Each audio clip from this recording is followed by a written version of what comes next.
Si je suis venu dans cette, je dirais quoi, aventure, on dira, pour être gentil, c'est parce que je pense que, il faut arrêter toute immigration, que le peuple français est en train de vivre un grand remplacement et que je ne peux pas, moi, le laisser se faire remplacer. Et que deuxièmement, je pense que c'est possible.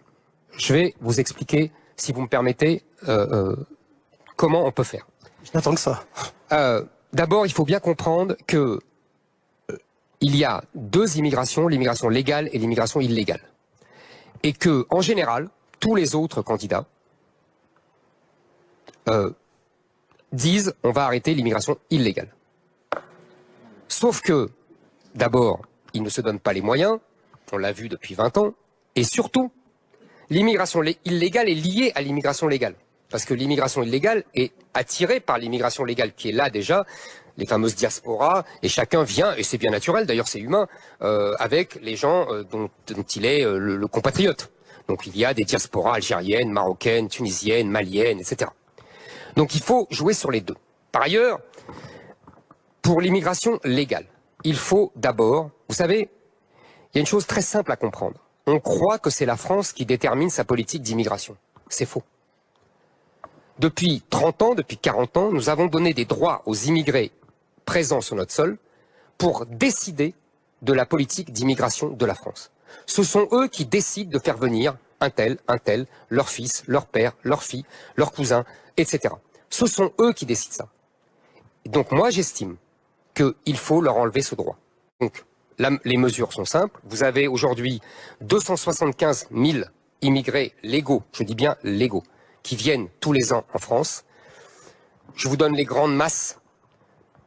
90 000 par le regroupement familial, 90 000 étudiants, c'est les deux grands groupes. Le reste, c'est un peu de droit d'asile, un peu de travail. 14% de ces 275 000 viennent seulement pour travailler. Donc il nous faut arrêter tout sur tous les stades. Le premier, le regroupement familial. Nous arrêterons le regroupement familial. C'est-à-dire qu'on ne pourra plus faire venir ni ses enfants, ni sa femme, et surtout ne pas aller chercher, comme ça se passe beaucoup, des Français immigrés qui vont chercher leur femme ou leur mari au bled et le ramènent. Ça sera terminé. Premièrement. Deuxièmement, le droit d'asile.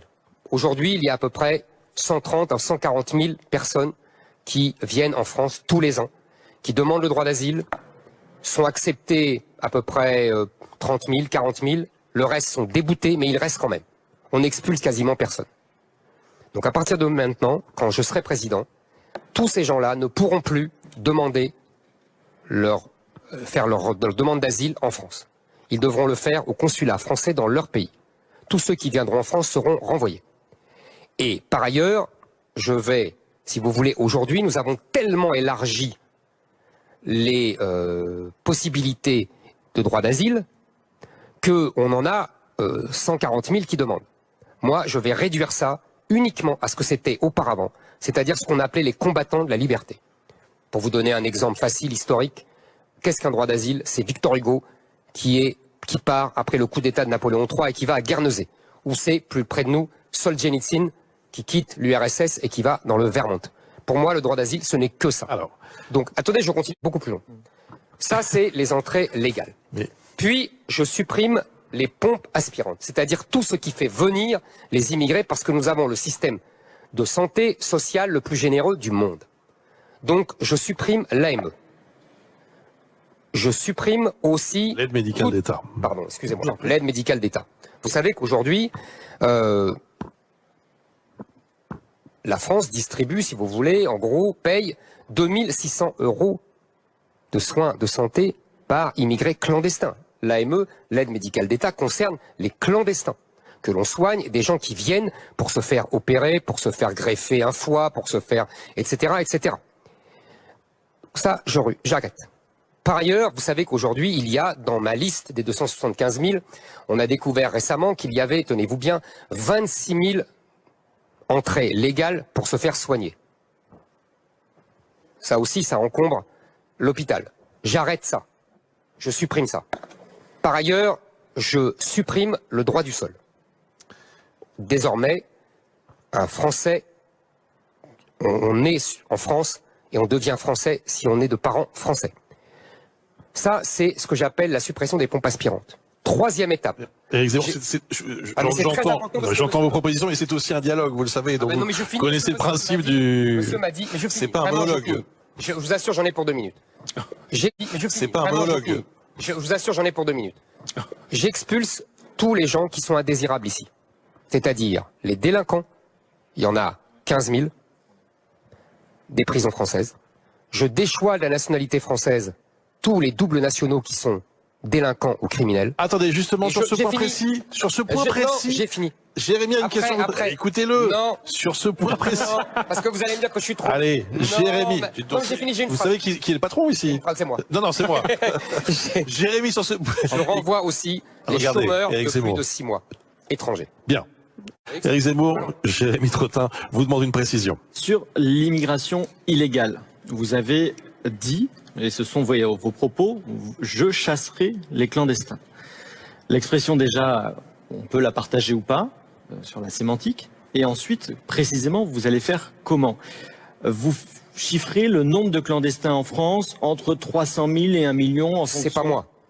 C'est pas vous, mais le chiffre est entre 300 et 1 million. Voilà. Vous reprenez souvent le chiffre d'1 million sur le quinquennat d'Emmanuel Macron. 300 et 1 million. D'accord. Vous savez, et pour cause, on ne peut pas chiffrer les clandestins puisqu'ils sont clandestins. Donc si on prend, donc moi je dis c'est le ministre de l'Intérieur qui dit ça. Vous savez, moi je suis. Si on prend le chiffre, admettons 500 000 clandestins. Vous avez pris tout à l'heure l'engagement, vous avez dit, vous êtes engagé en politique, justement, pour agir sur cette question-là. Vous avez pris un engagement, donc, chasser 500 000 clandestins en 5 ans. Pour chasser 500 000 clandestins en 5 ans, vous savez combien de clandestins par jour il faudra chasser, comme vous le dites? Je vais vous dire. D'abord, combien? Vous me demandez, j'en sais rien. Ça fait 250 clandestins qu'il faudrait expulser par jour. 250, comment ça me va. Vous faites concrètement? Comment je fais concrètement? D'abord, première chose. Je rétablis le délit de séjour clandestin. Parce que vous l'ignorez peut-être, mais depuis 2012, sous la pression de l'Europe, un clandestin n'est plus un illégal en France. Magie de l'Europe. Donc moi, je rétablis cela. Un clandestin pourra être arrêté uniquement parce qu'il est clandestin. C'est la base. Par qui? La police nationale? Bien sûr. D'abord qui d'autre? Mais qui du coup a déjà d'autres choses à faire. Non, mais vous savez... vous pourriez créer une police spéciale. C'est lié. Tout ça est lié. Ils ont d'autres choses à faire parce qu'il y a trop d'immigration. Donc voilà. Donc je réponds. Je rétablis aussi les renvois collectifs. Vous savez qu'aujourd'hui, encore une fois sous la pression des juridictions européennes, nous avons l'interdiction de faire les fameux charters. Vous vous souvenez de Charles Pasqua? Il y a 1200 personnes qui sont expulsées chaque année par charter en France. Non. Ça, c'est parce que justement, on n'a pas le droit de les renvoyer collectivement. On doit les renvoyer individuellement. C'est la règle juridique. Donc je modifie cette règle. Je rétablis la possibilité de les renvoyer par charter entier et non pas dans des avions de ligne avec des passagers classiques et que le pilote refuse parce que il se démène, etc. Déjà, vous voyez, les 250, ça va vite par jour. Troisièmement, je vous signale, cher monsieur, que Barack Obama, prix Nobel de la paix. Je sais ce que vous allez nous dire. Eh ben alors si vous le savez, mais les gens le savent peut-être pas, a renvoyé 2 500 000 clandestins, ce qui fait pour une population pour la France 700 000 clandestins. Donc vous voyez, je suis exactement dans votre étiage. Essentiellement, la frontière mexicaine, je prends exemple sur Barack Obama lui-même. C'est plus facile que de renvoyer. Essentiellement avec la frontière mexicaine, c'est quand même beaucoup plus simple que de renvoyer des gens à la fois au Maghreb ou en Afghanistan. C'est la même chose. Et je vais poursuivre.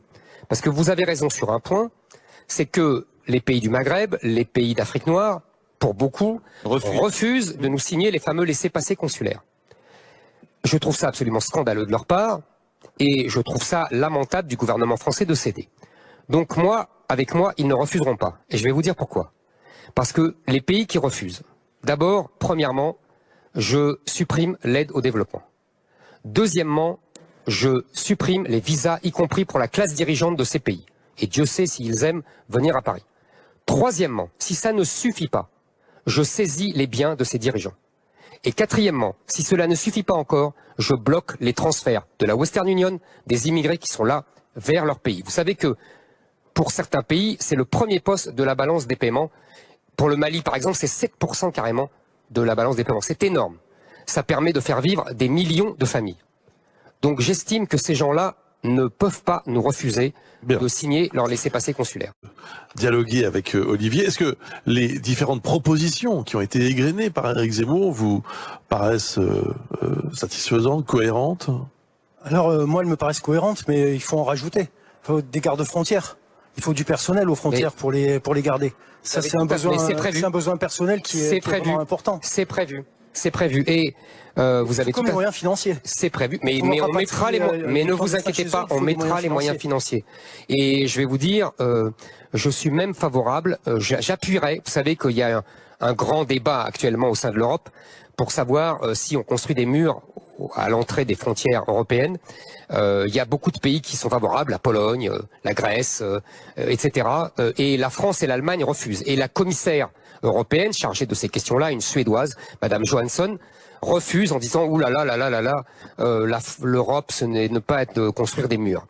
Et on refuse de les financer sur le budget européen. Olivier, pardon? Et vous en pensez quoi de l'idée du mur? Eh ben, l'idée du mur? Oui. Eh ben, c'est ce que j'allais vous dire.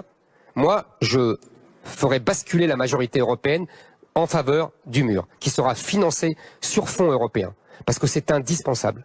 Et je pense que les pays qui ont fait un mur, comme la Hongrie, ce sont eux qui défendent la civilisation européenne beaucoup mieux que les gens comme Mme Johansson. Où est-ce que vous voulez faire des murs? À toutes les frontières. Chez nous? Mais pas nous, Non, pas nous. Bah non. Non mais pardon, mais je précise... Je dis les frontières européennes, cher. On est d'accord, mais... Et j'ai dit à monsieur que nous, on fera effectivement une police spéciale des gardes-frontières aux frontières françaises. Il faudra un double. Vous savez, il faudra en fait, il faut utiliser... Vous savez, le problème de Frontex aujourd'hui, le fameux... c'est que il y a très peu de monde et que en plus, quand le patron de Frontex, qui est un Français, qui est un type très bien, essaye de faire son boulot, c'est-à-dire de repousser les immigrés, là, il y a des hauts cris qui sont poussés par Madame Johansson et par les députés européens qui disent « Ouh là là là là là là, non, pas de pushback ». Vous savez, dans le jargon bruxellois, pas de pushback. Ça, c'est une horreur. Ça veut dire qu'il faut surtout pas les refouler. Non, je suis désolé de vous faut leur dire, couper, mais je vous en prie, chers amis, entrez. Il faut qu'on avance. Merci beaucoup, Olivier. Merci. On a encore des questions en anglais, sur ce...